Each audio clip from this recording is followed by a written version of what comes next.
Hello, hello, hello. This is Shukracharya. Welcome to our channel Beyond Perfection. And this is the 6th week of our Lion Kindness Marathon. Last time we talked about the 3 main channels and how to purify them from the 3 roots of negative emotions, such as anger, desire, and ignorance, which are blocking the channels. And these channels are representing also the 3 bodies, the gross, subtle, and casual body. So it is good to practice the Nadi Shodhana every day, especially in the morning. And when we're exhaling all the emotions during this practice. Or if you have something from the list of contraindications, then you have to just continue doing Anuloma Viloma, which is the pre-practice before Nadi Shodhana.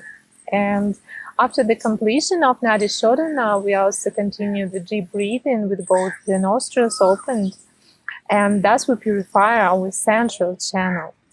We purify our confusion, ignorance, or doubt. During exhaling, we see our red and white bindu meet together in the heart chakra, and they melt into our mental blue bindu. And these bindus are also explained in the previous week's videos. You can listen them again in the 5th week's video. So without these breathing exercises, without purifying our channels, what usually happens? Our mental red and white bindus are separate. And because of this, we experience this duality of seeing ourselves as I and others as separate identities. With the help of this breathing exercise, we can bring these 2 bindus together and the heart chakra and experience this non-duality. We can rest in this harmony and balance between the divine masculine and divine feminine energies, and rest in this non-duality, in the true nature of mind. In the Nadi Shodhana, we use the force of holding the breath, the retention of the breath, to bring these 2 bindus together. In previous weeks, we were also talking about the 2 important points out of 4 existing truths, which help us to develop these beautiful relationships with ourselves and to be content and satisfied. So within these 2 out of 4 main truths, firstly, we talked about that we would feel more harmony if we accept and embrace the existence of the sufferings and shame. The second point was that there is always a cause behind the suffering, the roots of the negative emotions. And today let's talk about the third point, which tells that we can uproot these causes, and thus we can be freed from the sufferings. So some weeks later, we'll also talk about the way which leads us to the end of these sufferings and shame. Self-compassion is all about becoming the best friend with yourself. This means not being afraid of yourself and hesitating with yourself, but letting yourself know who you are, who you really are. It is not criticizing yourself, not feeling guilty, ashamed, or bored, not punishing yourself. Thus being quite satisfied inside. So let's build this beautiful relationship with ourselves, being in peace with ourselves. It is like the true love, supporting oneself, respecting oneself, wanting to understand oneself, not blaming oneself or others. So there wouldn't be any fight inside.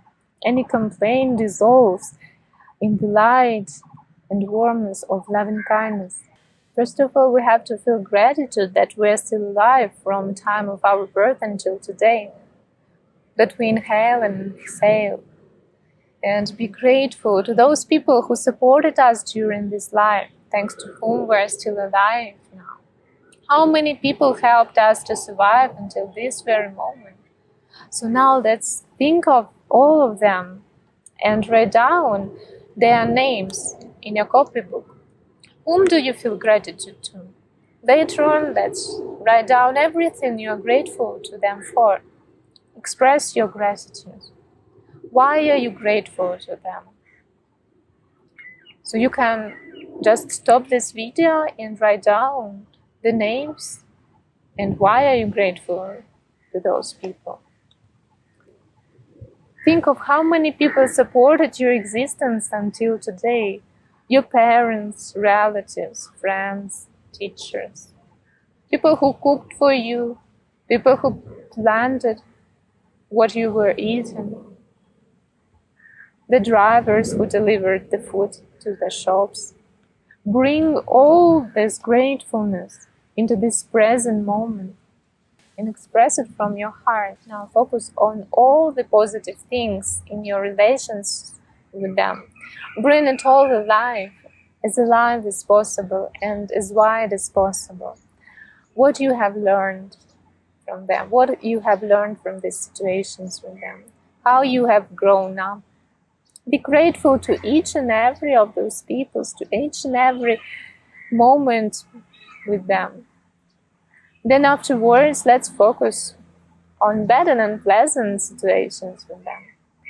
They seemed to be bad in that moment when they happened. But now we can see them different. Maybe you met something or somebody good in your life because of that.